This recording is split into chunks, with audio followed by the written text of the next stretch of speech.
आने वाले लोकसभा चुनाव को लेकर सभी राजनीतिक दल अपनी तैयारियों में जुट गए हैं। बीजेपी 2019 लोकसभा चुनाव की तुलना में 2024 लोकसभा चुनाव में अधिक सीटों पर चुनाव लड़ेगी। लोकसभा चुनाव की आचार संहिता लगने से पहले बीजेपी अपने उम्मीदवारों के नामों का ऐलान जनवरी के अंतिम सप्ताह या फरवरी के पहले वीक में करेगी।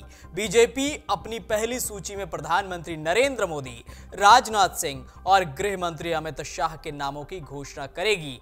पिछले 2019 के लोकसभा चुनाव में भी बीजेपी ने अपनी पहली ही सूची में पीएम मोदी, अमित शाह और राजनाथ सिंह की सीटों का ऐलान कर दिया था। बीजेपी की पहली सूची में उन 164 सीटों से ज्यादातर सीटों पर उम्मीदवारों के नामों का ऐलान होगा जो सीटें बीजेपी आज तक कभी नहीं जीती या 2019 में जीत का मार्जिन बेहद कम रहा है।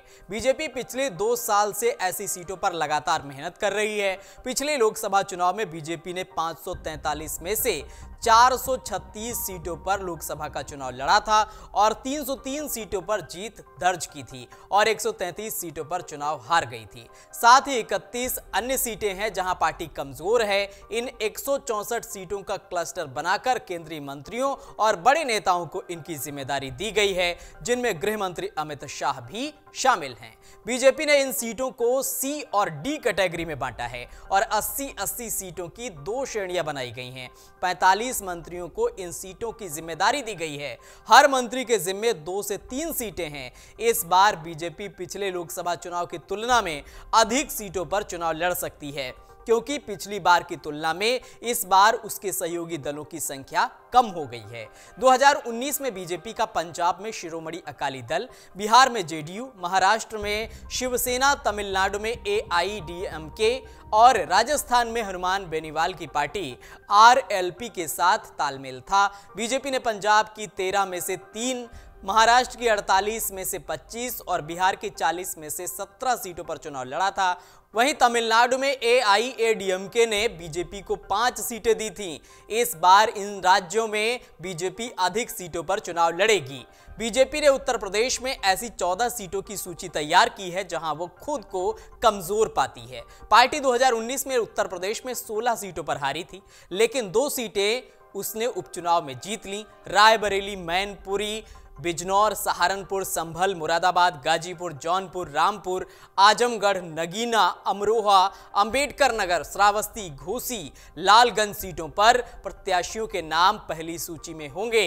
इनमें कुछ सीटें सपा की गढ़ मानी जाती हैं और बीजेपी की कोशिश इस बार इन्हें अपने पाले में लाने की है।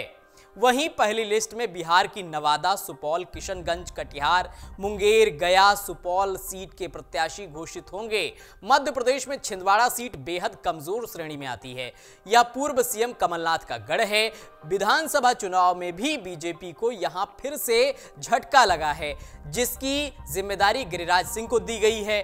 केरल में त्रिशूल और तिरुवनंतपुरम सीटें हैं। त्रिशूर में बीजेपी सुरेश गोपी को टिकट दे सकती है। महाराष्ट्र में बारामती, बुल्ढाना और औरंगाबाद, पंजाब में अमृतसर, आनंदपुर साहिब, भटिंडा और गुरदासपुर सीट शामिल है। पंजाब, महाराष्ट्र और बिहार की कुछ सीटों पर गठबंधन में चर्चा के चलते भी सीटें इधर उधर हो सकती हैं। बीजेपी इस बार 70 साल से अधिक और 3 बार से अधिक बार जीते लोकसभा सांसदों को टिकट न देने का मन बना रही है। उसकी कोशिश है कि नए चेहरों पर दांव लगाया जाए। गौरतलब है कि प्रधानमंत्री नरेंद्र मोदी 2024 लोकसभा चुनाव में 50% से अधिक वोट पाने का लक्ष्य दे चुके हैं।